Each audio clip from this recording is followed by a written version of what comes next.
Standarisasi mutu ekstrak tanaman oleh kelompok 9. Adapun anggota kelompok kami yaitu Ahmad Fakih AM, Dwi Putri Anggraini, dan Reski Anantamisyana. Untuk memahami standarisasi mutu ekstrak tanaman, kita perlu mengetahui apa itu ekstrak dan apa saja persyaratan yang harus dipenuhi untuk produk ekstrak. Produk ekstrak harus memenuhi persyaratan parameter standar umum, parameter standar spesifik, serta buku monografi. Apa sih itu ekstrak? Ekstrak adalah sediaan kental yang diperoleh dengan cara mengekstraksi senyawa aktif dari simplisia menggunakan pelarut yang sesuai.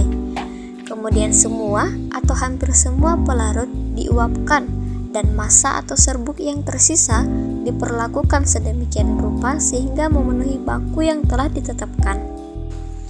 Ekstrak ada juga yang berbentuk cair.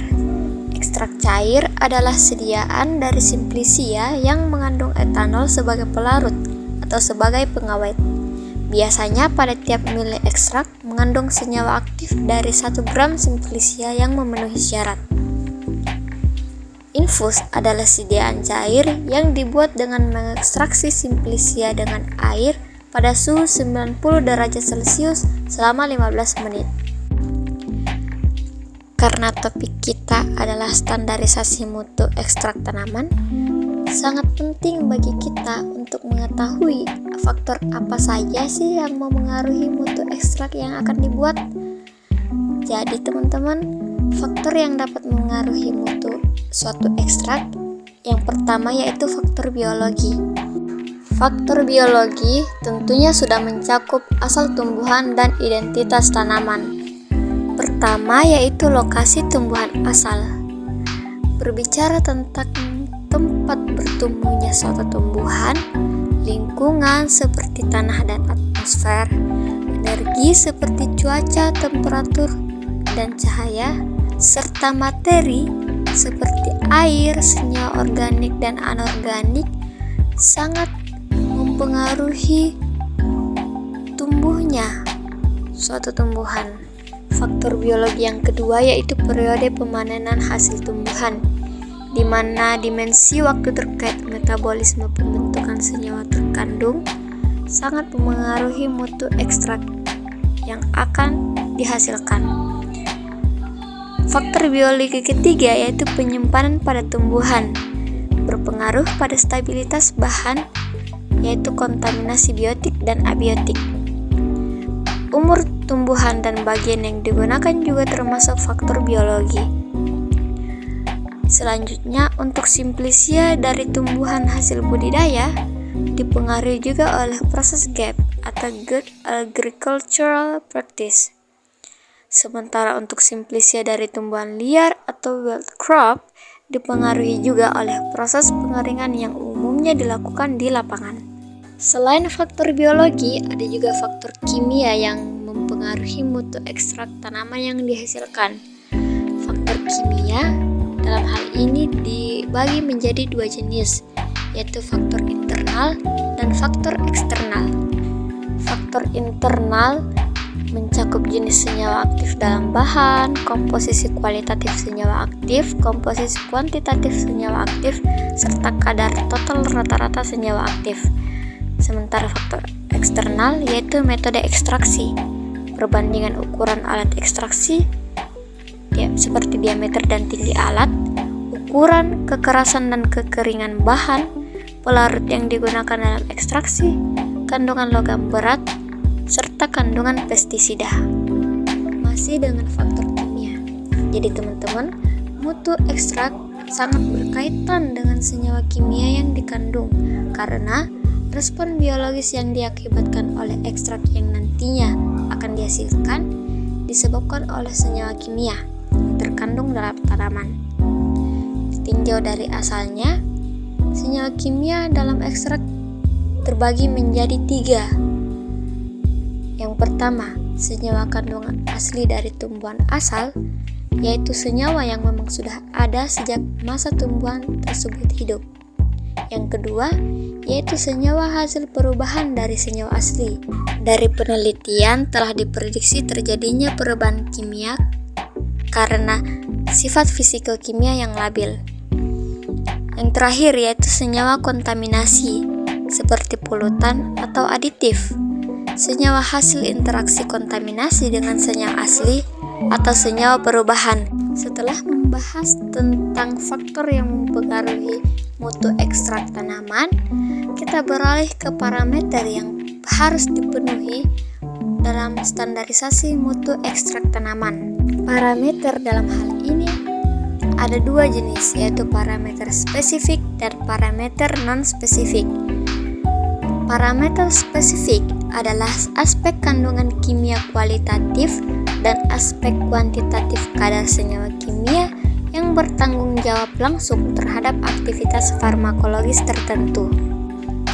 Sementara parameter non-spesifik adalah segala aspek yang tidak terkait dengan aktivitas farmakologis secara langsung, namun mempengaruhi aspek keamanan dan stabilitas ekstrak dan sediaan yang dihasilkan. Kita bahas parameter non-spesifik terlebih dahulu. Untuk parameter ini, ada beberapa bagian yang perlu diperhatikan agar ekstrak dapat dikatakan telah memenuhi parameter non-spesifik. Apa itu bagian-bagiannya? Yang pertama, yaitu kadar air dan susut pengeringan, menunjukkan jumlah air yang terkandung dalam suatu bahan serta tingkat kehilangan berat setelah proses pengeringan. Parameter ini penting untuk menentukan kestabilan dan kualitas bahan. Yang kedua yaitu kadar abu, mengukur jumlah residu anorganik yang tersisa setelah bahan dibakar. Ini menunjukkan kandungan mineral dan tingkat kemurnian bahan. Yang ketiga yaitu sisa pelarut, menunjukkan jumlah pelarut yang masih tersisa dalam bahan setelah proses ekstraksi atau pemurnian. Batas maksimum ditetapkan untuk menghindari efek toksik. Yang keempat yaitu residu pestisida, mengacu pada sisa-sisa pestisida yang mungkin tertinggal dalam bahan akibat penggunaan selama budidaya. Diperiksa untuk memastikan keamanan konsumsi. Yang kelima yaitu cemaran logam berat, mengukur kandungan logam berat seperti timbal, merkuri, atau kadmium yang dapat berbahaya jika melebihi ambang batas tertentu.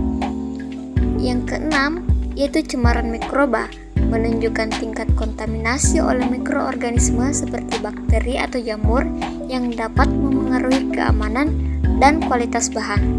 Yang ketujuh yaitu kadar sari larut air dan larut etanol, menunjukkan jumlah zat aktif dalam bahan yang dapat larut dalam air dan etanol yang digunakan untuk menentukan kandungan senyawa yang berpotensi memiliki efek farmakologi. Untuk parameter spesifik ada 3 bagian yang perlu diperhatikan. Yang pertama yaitu identitas, meliputi deskripsi tata nama, bagian tumbuhan yang digunakan dan senyawa identitas. Yang kedua yaitu organoleptik, meliputi penggunaan panca indera untuk mendeskripsikan bentuk seperti padat, serbuk, kental, cair, warna, bau dan rasa. Kandungan kimia untuk memberikan gambaran awal jumlah senyawa terkandung. Uji kandungan kimia ekstrak.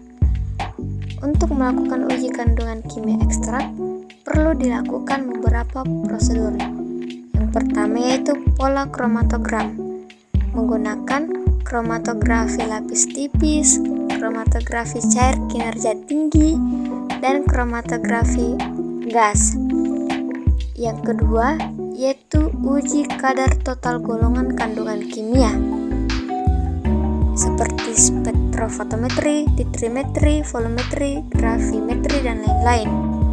Golongan kandungan kimia yang dimaksud yaitu golongan minyak atsiri, golongan steroid, golongan tanin, flavonoid, triterpenoid, alkaloid, dan antrakinon. Yang ketiga yaitu uji kadar kandungan kimia tertentu, senyawa identitas atau senyawa kimia utama atau senyawa aktif, menggunakan densitometer, kromatografi gas, dan kromatografi cair kinerja tinggi. Prosedur uji fitokimia Uji fitokimia adalah metode screening untuk mengidentifikasi keberadaan senyawa metabolit sekunder seperti alkaloid, flavonoid, tanin, dan lain-lain yang terkandung dalam suatu bahan, khususnya tumbuhan, melalui reaksi kimia dengan reaksi tertentu. Pertama yaitu uji terpenoid. Pada plat tetes, sejumlah sampel dioles pada plat tetes, kemudian ditambahkan vanilin dan 2 tetes asam sulfat pekat. Diamati perubahan warna yang terjadi. Senyawa golongan terpenoid positif jika terjadi warna merah sampai ungu. Yang kedua yaitu uji kandungan steroid atau triterpenoid. Pada plat tetes, sejumlah sampel pada plat tetes kemudian ditambahkan asam asetat anhidrit sampai terendam selama 5 menit. Kemudian ditambahkan 1 tetes asam sulfat pekat. Diamati perubahan warna yang terjadi. Senyawa golongan steroid positif jika terjadi warna hijau kebiruan dan senyawa golongan triterpenoid berwarna merah sampai ungu. Selanjutnya yaitu uji kandungan saponin. Sejumlah sampel dimasukkan ke dalam tabung reaksi, kemudian ditambahkan aquades sampai terendam dan dipanaskan dalam water bath dengan suhu 100 derajat Celcius selama 15 menit. Setelah dingin, dikocok kuat-kuat arah vertikal. Senyawa golongan saponin positif jika terbentuk busa yang mantap. Selanjutnya yaitu untuk uji kandungan fenol. Sejumlah sampel dioleskan pada plat tetes, kemudian ditambahkan larutan ferklorida 10% bobot per volume dalam etanol. Diamati perubahan warna yang terjadi. Senyawa golongan fenol positif jika terjadi warna hitam, ungu, hijau. Selanjutnya yaitu uji kandungan flavonoid. Sejumlah sampel dimasukkan ke dalam tabung reaksi dan ditambahkan butiran magnesium. Kemudian ditambahkan asam klorida 2N sampai terendam dan dipanaskan pada water bath dengan suhu 100 derajat Celcius selama 15 menit. Setelah dingin, ditambahkan 5 tetes amilum alkohol. Senyawa golongan flavonoid positif jika terjadi warna merah sampai jingga pada lapisan amil alkohol. Uji kandungan selanjutnya yaitu uji kandungan tanin. Sejumlah sampel dimasukkan ke dalam tabung reaksi, kemudian ditambahkan larutan asam klorida 2N sampai terendam dan dipanaskan dalam water bath dengan suhu 100 derajat Celcius selama 15 menit. Setelah dingin, ditambahkan 5 tetes amil alkohol. Senyawa golongan tanin positif jika terbentuk warna merah jingga pada lapisan amil alkohol. Uji senyawa golongan yang terakhir yaitu uji senyawa golongan alkaloid. Sejumlah sampel dibasahkan dengan menggunakan amonia 10%, kemudian diekstraksi dengan pelarut organik kloroform. Filtrat kloroform diambil dan ditambahkan asam klorida 2N. Kemudian lapisan air diambil dan direaksikan dengan reagen Dragendorf. Senyawa golongan alkaloid positif jika terbentuk endapan berwarna merah bata. Itulah tadi materi mengenai standarisasi mutu ekstrak tanaman dari kelompok 9 yang dapat kami paparkan. Kesimpulan yang dapat kami tarik dari materi yang kami sampaikan yaitu standarisasi mutu ekstrak tanaman merupakan langkah penting untuk memastikan keamanan, kualitas, dan efektivitas produk ekstrak. Standarisasi ini mencakup parameter umum dan spesifik yang mengacu pada buku monografi sebagai acuan baku. Mutu ekstrak dipengaruhi berbagai faktor, baik dari aspek biologi maupun faktor kimia. Dalam penentuan standar mutu, terdapat 2 jenis parameter utama yaitu parameter spesifik dan parameter non-spesifik. Uji kandungan kimia sangat penting untuk memastikan keberadaan dan kadar senyawa aktif dalam ekstrak, termasuk terpenoid, flavonoid, alkaloid, saponin, tanin, dan lainnya.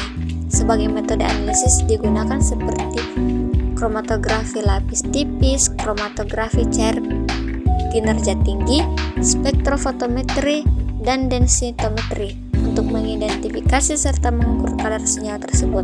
Dengan adanya standarisasi mutu ekstrak, diharapkan produk ekstrak tanaman dapat digunakan dengan lebih aman, konsisten, dan memiliki efek farmakologis yang dapat dipertanggungjawabkan.